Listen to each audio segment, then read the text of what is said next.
Hello বন্ধুরা, good morning. Welcome back to my channel Juthika Adrija ব্লগে তোমাদেরকে অনেক অনেক ভালোবাসা। আশা করছি তোমরা নিশ্চয়ই ভালো আছো। তো চলে এসেছি একটা নতুন ব্লগের সঙ্গে। আশা করব আজকের ব্লগটা তোমাদের ভালো লাগবে। তো আজ হলো বৃহস্পতিবার আর এখন বাজছে সকাল 7টা থেকে আজকের ব্লগটা স্টার্ট করলাম। তো বন্ধুরা, আগে সকাল সকাল কিন্তু শীতকালের প্রথম কাজ হলো উঠোনটা ঝাড় দেওয়া। তো উপর থেকে বিছানাটা গুছিয়ে রেখে উপরটা গুছিয়ে তারপরে কিন্তু নিচে আসি। তো নিচে এসে কিন্তু তারপরে রান্নাঘরের কাজ শুরু। তো আজকে কিন্তু রান্নাঘরের কোনো কাজ না করে আগে চলে এসেছি উঠোনটা ঝাড় দিতে। কারণ উঠোনটার তো ওদিকে কোনো নোংরাই হয় না, কিন্তু রাস্তার দিকে বেশ কয়েকটা গাছ আছে যার জন্য না অনেক পাতা পড়ে আর দেখতে এত বিশ্রী লাগে। তো সবার প্রথমে শীতকালে কিন্তু উঠোনটা ঝাড় দিতেই বেশি ভালো লাগে। তাছাড়া গরমকালেও কিন্তু উঠোনটাই আগে ঝাড় দেওয়া যায়, কারণ ঠান্ডা ঠান্ডা একটু ভাব থাকে সকালবেলা, তখন কিন্তু উঠোন ঝাড় দিতে বেশ মজাই লাগে।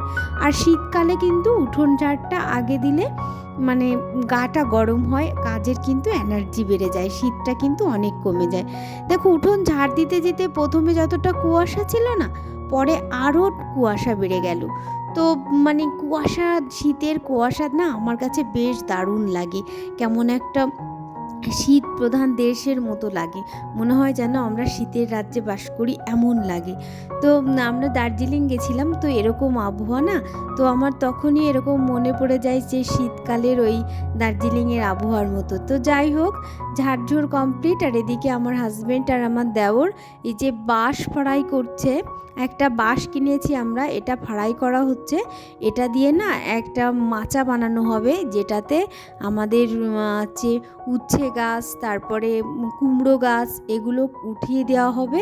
তার জন্য এই যে চটা তৈরি করছে, বাঁশ ফেরে ফেরে তারপরে চটা তৈরি করছে, তারপরে দিয়ে এগুলো দিয়ে মাচা তৈরি করা হবে। তো তারপরে ওদিক থেকে চলে আসলাম রান্নাঘরে যেহেতু কোনো কাজ করা হয়নি, তাই এক এক করে রান্নাঘরের সমস্ত কাজ করে নিচ্ছি। আর আজকে কিন্তু বাসনগুলো সিঙ্কেই মেজে নিচ্ছি, আজকে আর কলপারে নিলাম না, কারণ অনেকটা দেরি হয়ে গেছে। ওদিকে স্কুল আছে, তো আমি রান্না করতে করতে লেট হয়ে যাবে, যার জন্য আজকে বাসন কটা সিঙ্কেই মেজে নিচ্ছি। আর শীতকাল না, ঘরে উঠে মানে বিছানাটা রেডি করে আসতে আসতে, আর বিছানায় এত কাঁথা কম্বল থাকে কি বলবো, সেটা গুছিয়ে গাছিয়ে আসতে আসতে কিন্তু অনেকটা লেট হয়ে যায়, যার জন্য না বেশ সকালবেলায় তাড়াহুড়ো বেঁধে যায় আর কি। তো গরমকালে এই জিনিসটা কিন্তু হয় না। গরমকালে কিন্তু খুব গরমের জন্য সকাল সকালই আমি ঘুম থেকে উঠি, আর গরমের সময় আমার সকাল সকাল ঘুম থেকে উঠতে বেশ ভালোই লাগে। আর শীতের দিনে কি হয় বলো তো, শীতের দিনে না একদম বিছানা ছেড়ে উঠতে ইচ্ছা হয় না। সে তো তোমরা সবাই জানো যে শীতে বিছানা ছেড়ে উঠতে কতটা কষ্ট। তারপরেও উঠার চেষ্টা করি যতটা, কিন্তু সময়ের সঙ্গে একদম তাল মিলিয়ে চলতে পারি না। তো যাই হোক, আজকে কিন্তু রান্না করব হলো ডিম দিয়ে সয়াবিন আলুর তরকারি, আর কি ঝোল বলতে পারো। এটাই রান্না করব। আর রান্না করব সিম, গাজর, আলু, পেঁয়াজ দিয়ে ভাজা করব।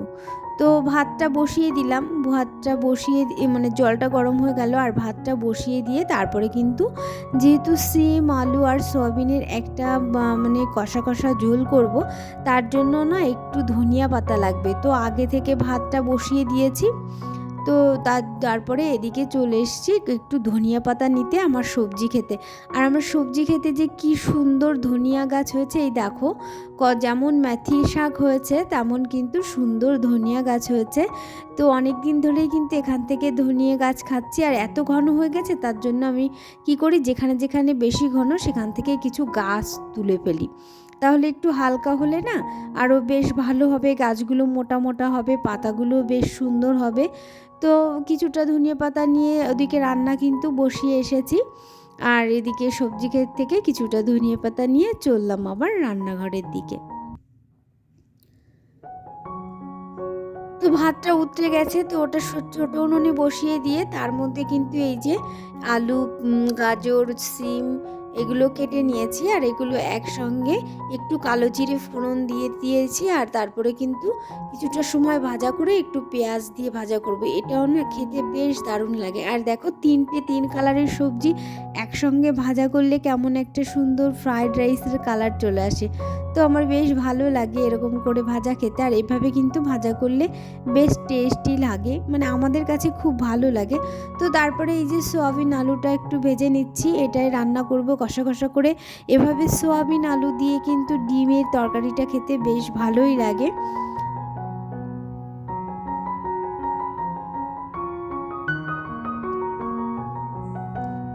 তো এই যে দেখো ডিমগুলো ভেজে নিচ্ছি, আর ডিমগুলোতে না আমি লবণ হলুদ মাখাই না। তো আমি ডিমগুলো ভাজার আগে তেলে কিন্তু একটু হলুদ দিয়ে দিই, যার ফলে ডিমটা তারপরে ওই হলুদ মাখানো তেলে ভেজে নিলে বেশ সুন্দর একটা কালার আসে, বেশ ভালোই লাগে। তো মশলাটা কষিয়ে নিয়ে তারপরে কিন্তু আলু সয়াবিন ভালো করে কষে নিচ্ছি। ভালো করে কষে নিয়েই কিন্তু তারপরে ডিম দিয়ে জল দিয়ে দেবো। রান্না করতে কিন্তু অনেকটা টাইম লেগে গেছে, আর আমি না বেশ মানে একটু দেরি হয়ে গেছে। যে টাইমে আমার রান্নাটা হয়ে যাওয়ার কথা তত তাড়াতাড়ি কিন্তু আমি রান্নাটা করতে পারিনি, যার জন্যে আমার মেয়ে হাজব্যান্ড কিন্তু রেডি হয়ে গেছে। তো আমি তাড়াহুড়ো করে কিন্তু রান্নাটা করছি, আর ওদেরকে কিন্তু খেতে দিয়ে দিতে হবে। তো এদিকে তরকারিটা কিন্তু এখনও নামাইনি, কিন্তু মেয়ে আর হাজব্যান্ডের ভাতটা কিন্তু আমি বেড়ে দিয়েছি। তো হাজব্যান্ড একটু গোছাচ্ছে, কিন্তু মেয়ে চলে এসছে, আর মেয়েকে কিন্তু ওর যেহেতু অনেক সময় লাগে তার জন্য একটু মেখে মেখে দিই, আর তাড়াতাড়ি করে খেতেও পারে না, যার জন্য একটু আগে আগে দেওয়ার চেষ্টা করি, কিন্তু আজকে তেমন আগে দিতেই পারলাম না। তো তবুও মানে আজকে যেহেতু ওর ফেভারিট রান্না, তো একটু তাড়াতাড়ি খাবে, পছন্দ মশলার তরকারি খেতে এত ভালোবাসে যে মানে মশলার তরকারি দিলে একটু তাড়াতাড়ি খায়, আর এমনি সিম্পল তরকারিগুলো দিয়ে ভাত মেখে দিলে তো ওর ভাত থালা থেকে শেষই হয় না। তো মানে যেন আরও ভাতটা ওর থালায় অনেক বেড়ে যায় যখন ওর পছন্দের খাবারগুলো না রান্না হয়। তো এই মশলাদার সব কিছু ওর ফেভারিট। তো ভাতটা অনেকক্ষণ বেড়ে রেখেছি, হাজব্যান্ড এখনও কিন্তু আসেনি খেতে, কারণ ওর এখনও রেডি হয়ে পারেনি, এই যে চলেও এসছে।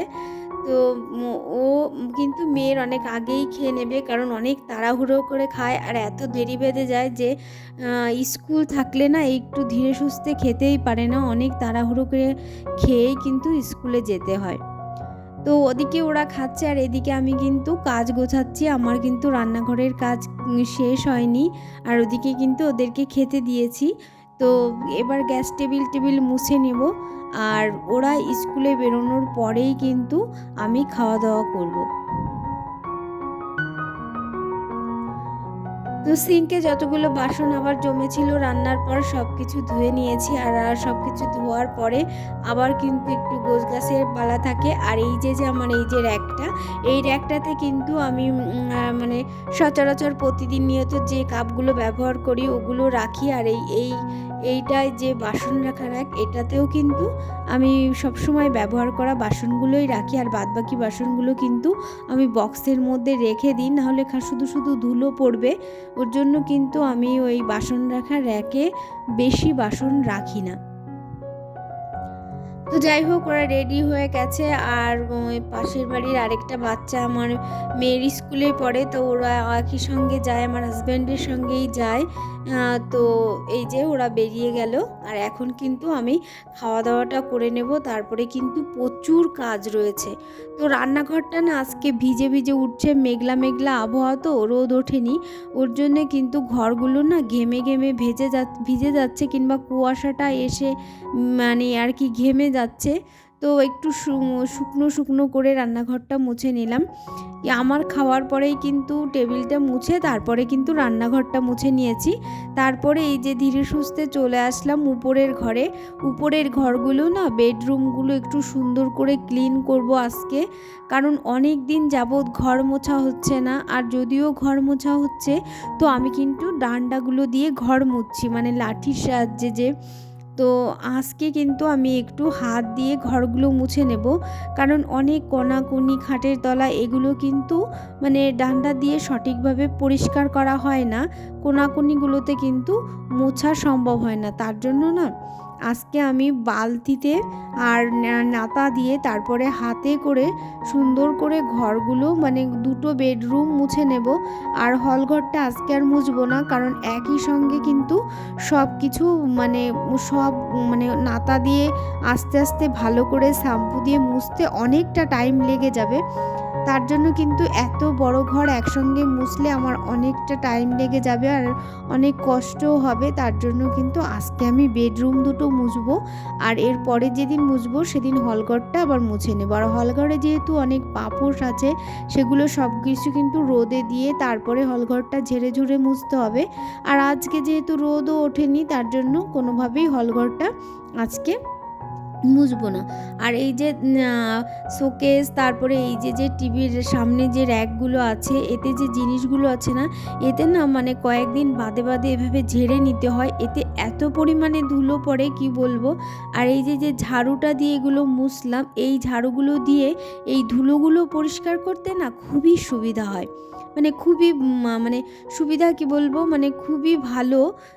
এই ধরনের ঝাড়ুগুলো দিয়েই কিন্তু এগুলো পরিষ্কার করা যে এত সহজ আমি কিন্তু আগে জানতাম না। তো যাই হোক, ওগুলো দিয়ে সুন্দর করে ভালো করে ঝেড়ে নিয়েছি। আর এঘর ওঘর সব ঘরের কিন্তু আলমারি শোকেস সব কিছুই ঝেড়ে নিয়েছি।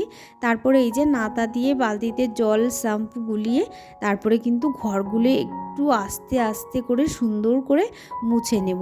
অনেক দাগগুলো হয়েছে, যেগুলো কিন্তু হাত দিয়ে বারবার ঘষা দিয়ে পরিষ্কার করতে হবে, সেগুলো কিন্তু এমনি শুধু একবার ঘষা দিলেই কিন্তু উঠতে চাইবে না। তো দেখো কত সুন্দর পরিষ্কার করে কিন্তু আমি ঘরটা মুছে নিলাম।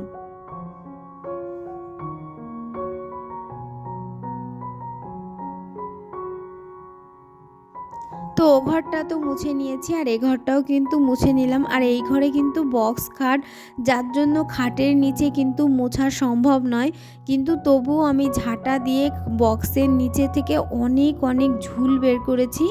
আর তারপরে হাত যতটা যায় ততটাই কিন্তু আমি এই খাটের তলাটা ততটুকুই মুছে নিয়েছি। 3 সাইড দিয়ে যতটুকু আমার হাত গেছে ততটুকুই কিন্তু আমি মুছে নিয়েছি। তারপরে এই ঘরটাও মুছে নিলাম। আজকে কিন্তু এইটুকুই শেষ করব এই ঘর মোছা, কারণ আজকে আর পারবো না, অনেকটা টাইম হয়ে গেছে। আমার কিন্তু স্নান করতে করতে প্রায় 3টে বেজে গেছিলো। তো যাই হোক, এই যে কিন্তু তারপরে ঘরগুলো মোছার পর এই যে আমি ব্যালকনিটা একটু ঝাড় দিয়ে নিয়েছি। আর ব্যালকনিটা কিন্তু একটু ওলট পালট রয়েছে, কারণ আমি এই যে সব টবগুলো এক জায়গায় জমা করে রেখেছি এপাশে। আর কয়েকটা ফুল ফুটেছে বলে একটু আবার সাজিয়ে রেখেছি, কারণ এখান দিয়ে আমি তক্তা দেব। তো ওর জন্য কি তক্তাগুলোতে একটু আর কি আলকাতরা আর পিস লাগানো হবে, ওর জন্য আমি কিন্তু এই তক্তাগুলো এখনও দিইনি। আর আমার হাজব্যান্ড যেহেতু সময় পায়নি ওগুলোতে আলকাতরা লাগানোর, তার জন্য কিন্তু আর এখনও দেয়া হয়ে ওঠেনি। তারপর স্নান করে নিয়েছি। আর আজকে যেহেতু বৃহস্পতিবার, তো পুজোটা তো একটু ভালো করে দিতে হবে। তো এই যে গাছ থেকে আমার যে ফুল গাছ লাগানো হয়েছিল তাতে কত সুন্দর ফুল হয়েছে, তো সেখান থেকে ফুল ছিঁড়ে আমি এই যে পুজোটা এখন দিয়ে দিচ্ছি। আর এখন কিন্তু 3টে বেজে গেছে।